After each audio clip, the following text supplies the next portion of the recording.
भारत और रूस के रिश्ते एक बार फिर से चर्चा में हैं। खासकर तेल और हथियार के मामले में दोनों देश पहले से कहीं ज्यादा नजदीक आ गए हैं। देखिए, रूस ने भारत को सस्ते दामों पर कच्चा तेल देने का ऑफर दिया है। साथ ही भारत को मिलने वाले S-400 मिसाइल सिस्टम की आपूर्ति भी बढ़ाने की बात कही है।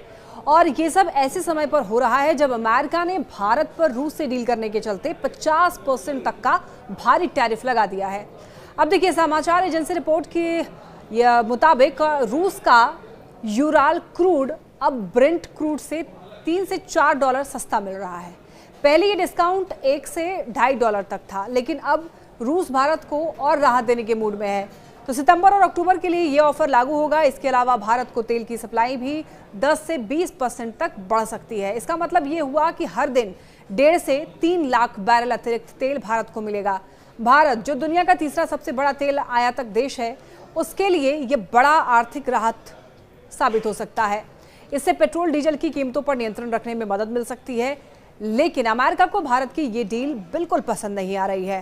अमेरिकी राष्ट्रपति डोनाल्ड ट्रंप ने यह साफ कहा है कि भारत रूस से तेल और हथियार खरीदकर व्लादिमीर पुतिन की जंग को सपोर्ट कर रहा है।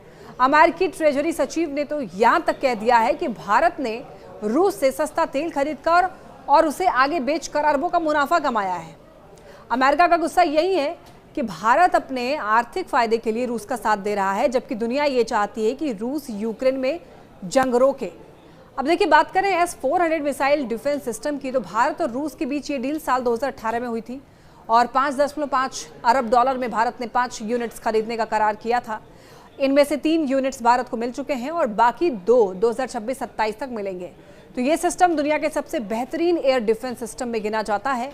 मई में भारत ने इसे ऑपरेशन सिंदूर में इस्तेमाल भी किया था, जब पाकिस्तान और POK में आतंकी ठिकानों पर टारगेट किया गया था।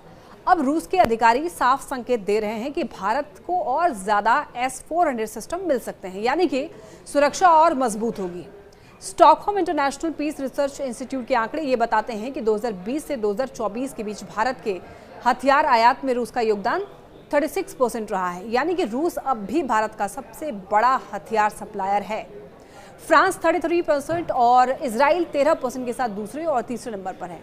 हाल ही में चीन के तियानजिन में हुई SCO समिट में PM नरेंद्र मोदी और रूस के राष्ट्रपति व्लादिमीर पुतिन की मुलाकात हुई। इस मीटिंग में दोनों नेताओं ने एक दूसरे के साथ अपने रिश्तों की मजबूती पर जोर दिया। पुतिन ने PM मोदी को प्यारा दोस्त कहकर संबोधित किया और मोदी ने भी भारत रूस की साझेदारी को खास बताया। तो ऐसे में ये साफ है कि अमेरिका की नाराजगी के बावजूद भारत और रूस अपने रिश्तों को और आगे बढ़ाने के लिए तैयार है।